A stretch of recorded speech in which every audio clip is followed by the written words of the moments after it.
We share the earth, one world with a place for each of us. The earth outlives us as we leave our mark through our legacies and the stories we tell of our people.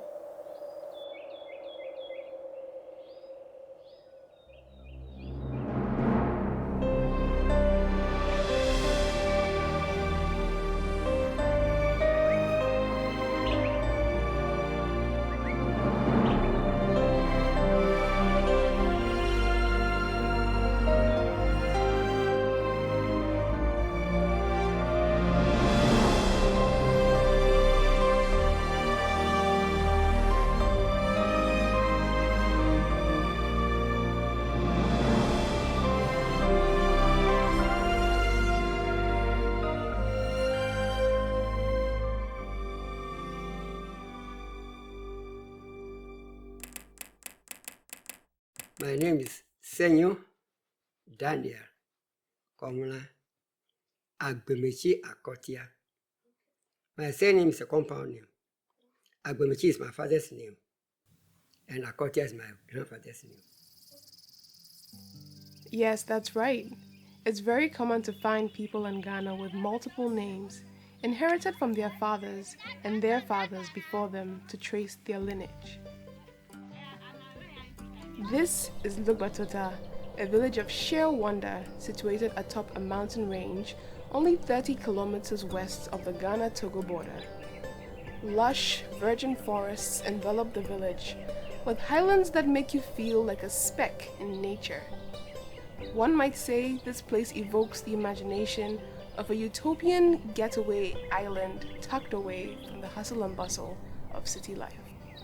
As I spoke to Grandpa Dan, an elder of the village, I couldn't help but notice how deeply knowledgeable and sharp he was for an 82-year-old. Standing at 6 feet, he towered over most people, yet he presented an affable personality as he explained the origins of the people of Logba Tota. Logba is a member of the Guan state. Some consider us to be Aves, but some historians say that we are Aves. Others say that we are Guans. But from study of things, we've seen that we are Guans, because we don't speak Ewe. We learn Ewe at school. Guan people are considered to be one of the earliest settlers in present-day Ghana. They occupied areas all over the country and took on some traits of the dominant tribe wherever they were. Hence, the people of Logba Tota embody a culture that, in many ways, overlaps with the Ewe culture. The accepted story of the origins of the Ewe people is that they escaped from a tyrant named Agokoli and met with the Logba people outside the walls of their settlement. The Logba people led the Ewes through the forest, helped them build villages, and thereafter they themselves moved from place to place until they settled in the mountains. But Tota, their leader was Akotiapeni. He was said to be my grandfather, great-grandfather, said to be a very short but spiritually powerful and very physically strong. So everybody feared him. His name at first wasn't Akotia. His name was Nyagbenu. So when the Ashantis came and they saw this man, they were afraid of him and fled and never fought with them again. And my great-grandfather, as history had it, was so proud that for the Ashantis to be defeated by his stature, oh, that's a wonderful achievement. So on that day, from that day, he changed his name from Nyagbenu to Akotia. So Akotia means short man. It's an Akan name. So those who are Akans can understand this easily. Thankfully, there aren't many battles being fought in the region anymore. Instead, the villagers live in peace and harmony and do things that most would consider normal, like playing volleyball. The people have long had the resilience to thrive in relative isolation from neighboring villages. They live a rather quiet life and are very proud to display their culture every now and then. Just like these women who gathered in the village center to sing and dance in their traditional outfits. Well, a few men join in the fun.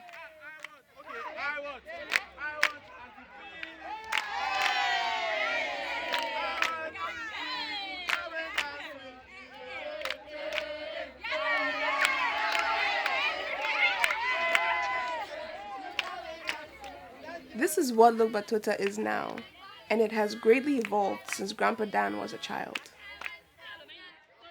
There was one thing about my parents. They made it a point that nobody should stay with his father or mother after 9 years. If you are 9 or 10 years, you must move to one of your uncles and be at a proper training. So if you know that you want to be a stubborn boy, they will send you to one of your uncles who is a bit wicked to tame you down. So I happened to be one of them. So I was sent to one of my uncles. I won't mention his name. So I went and stayed with him for 2 years. And I can assure you, after that 2 years, it wasn't easy for me.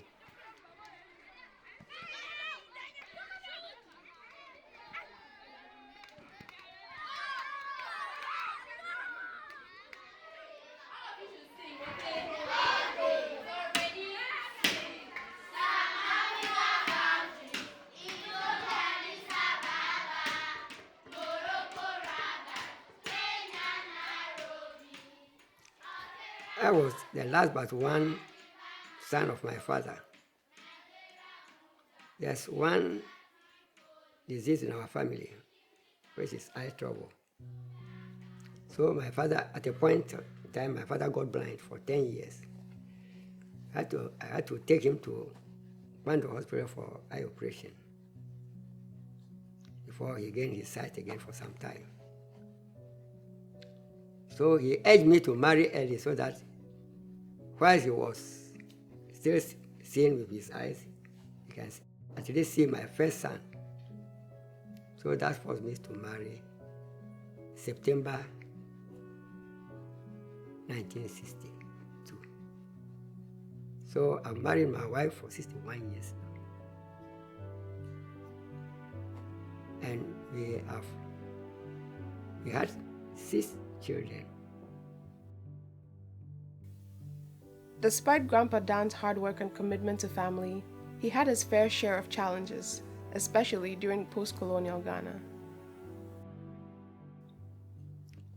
Life in the Gold Coast was very, very interesting if I compare it to life today.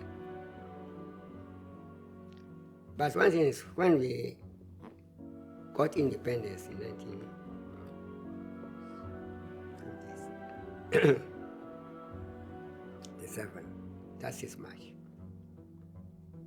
Things went on well under Guan regime for some time. But some of us, the latter part of Nkrumah's regime, find it very, very tough. And we didn't like it at all.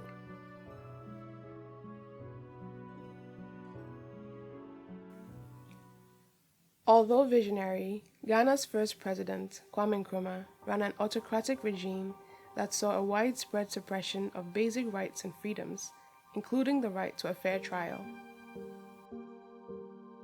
I was just fortunate. Just fortunate. Otherwise, I should have sent to detention at Uswam. Simply because constructing a field for my school, Tafi, Atome, elementary school. There's a lorry road linking Logba to Pando through Kujira. And you have to pass through River Dine. The bridge built at that time, there was a flood. The road became impassable. And the local council at that time sent bulldozer G60 to fill the gap when it got to the dry season. After that assignment, the bulldozer was left to rot at Tapiatome before I was posted there in 1964.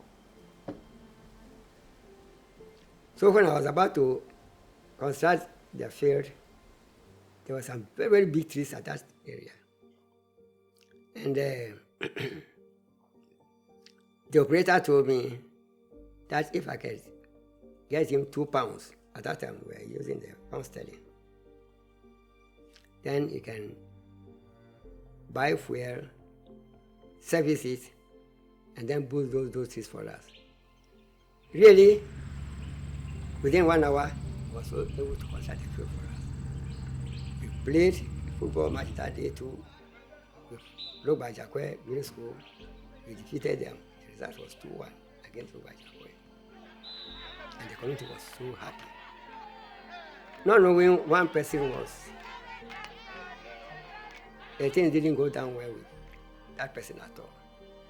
So he went and reported me to the DC chief executive that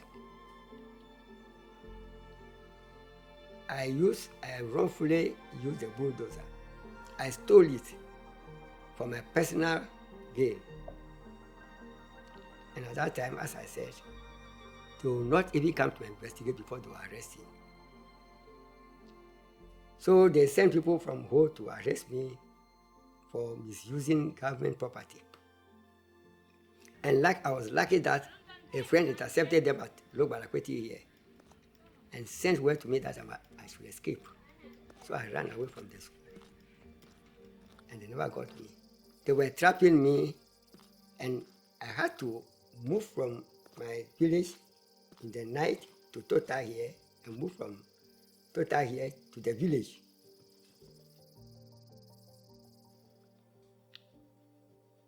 When it was 3 days to effect my arrest, I heard that fearful 24 that coup and Nkrumah was toppled.